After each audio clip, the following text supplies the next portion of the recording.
হজ ফরজ হওয়ার পরেও যারা হজ আদায় করে না, আল্লাহ নবী হাদিসে ফরমান ওয়ালা ইহুদিয়া ওয়ান নাসারানিয়া, তারা যেন ইহুদি এবং নাসারার মতো দুনিয়া থেকে মৃত্যুবরণ করে। নাউজুবিল্লাহ।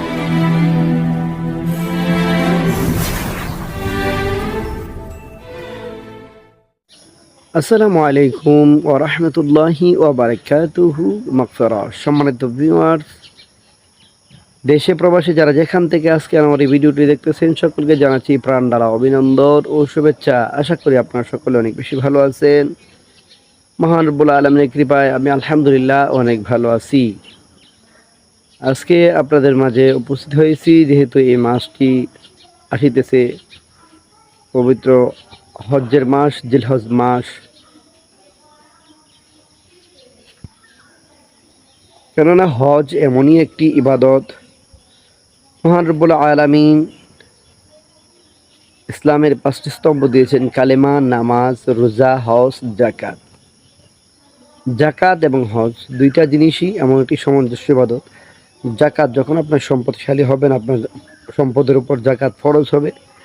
আর হজ ব্যাপারেও সেই একই কথা, যখন আপনি সামর্থ্যবান হবেন, আপনাকে মদিনাতুল মুনাওয়ারা মক্কাতুল মুকাররমা যাওয়ার পথে, মানে রাস্তার পথের যোগান, পথের খরচপাতি যোগাইবার, সংসার পরিবার চালাবার পর পথের খরচপাতি যোগাইবার সামর্থ্য হয়ে থাকে, তাহলে আপনার ওপর হজ ওয়াজিব তথা ফরজ হয়ে যাবে।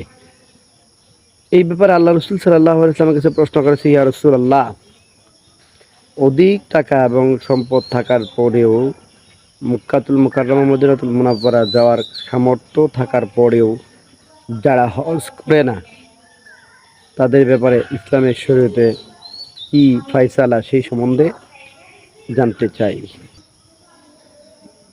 তখন আল্লাহ রাসূল সাল্লাল্লাহু আলাইহি ওয়াসাল্লাম এর হাদিস বর্ণনা আসছে, আল্লাহ রাসূল সাল্লাল্লাহু আলাইহি ওয়াসাল্লাম যখন তাদের এই ব্যাপারে কথা আল্লাহ নবীর কাছে উপস্থিত করা হয়েছে যে সম্পদশালী থাকার পরেও যারা হজ, সামর্থ্যবান হওয়ার পরেও, হজ ফরজ হওয়ার পরেও যারা হজ আদায় করে না, আল্লাহ নবী হাদিসে ফরমান ওয়ালা ইহুদিয়া ওয়ান নাসারানিয়া, তারা যেন ইহুদি এবং নাসারার মতো দুনিয়া থেকে মৃত্যুবরণ করে। নাউজুবিল্লাহি মিন যালিক। কারণ আল্লাহ তাআলা ফরজ ইবাদতগুলোকে এমন গুরুত্ব দিতেন, আল্লাহ নবী বলতেন যে উম্মতেরারই যত কষ্ট হোক, শত কষ্টের পরিবর্তে হলো ফরজ ইবাদতগুলো আদায় করার চেষ্টা করবে। কেননা এটার মধ্যে কোনো প্রকারের ত্রুটি বিচ্যুতি করা যাবে না। যদি ত্রুটি হয়, বিচ্যুতি হয়, ভুল ভ্রান্তি হয়, তাহলে মহান রব্বুল আলামিনের দরবারে ঠেকে যাবে। তোমাকে বিপদগ্রস্ত হতে হবে, বালা মুসিবতে পড়তে হবে, দুনিয়া ও আখিরাতে তোমার নসিবে শান্তি মিলবে না। সেজন্য ফরজ ইবাদতকে আল্লাহ নবী অনেক গুরুত্ব দিতেন, উম্মতকে বলতেন তোমরাও গুরুত্ব সহকারে সেই ফরজ ইবাদতগুলো করো। কালেমা, নামাজ, রোজা, হজ, জাকাত। কালেমা পড়া প্রত্যেকের জন্য ফরজ, নামাজ পড়া ফরজ, রোজা রাখা ফরজ, জাকাত ওয়াজিব হয়ে গেলে দেওয়া আদায় করা ফরজ, এবং হজও ফরজ। এই হজটাকে আমরা অনেকেই ছোটোখাটো মনে করি। আবার আছে অনেকেই হজে যায় এমন একটা সময়, যে সময়ে সামর্থ্যবান হয়েছে আরও আগেই, কিন্তু যখন বয়স একেবারে শেষ পর্যায়ে চলে যায়, যখন হজ করার শারীরিক ক্ষমতা কমে যায়, তখন হজের জন্য যায়।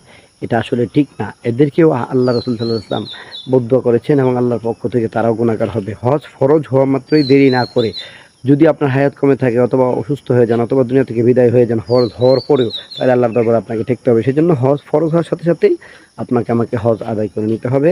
বৃদ্ধকালে বয়স শেষ করে হজে যাওয়া যাবে না। হজের কাজ অসম্পন্ন রেখে চলে আসলে এই হজ কোনোদিনও আল্লাহর দরবারে কবুল হবে না। আল্লাহ তাআলা আমাদের সকলকে বোঝার তৌফিক দান করুন। আমিন।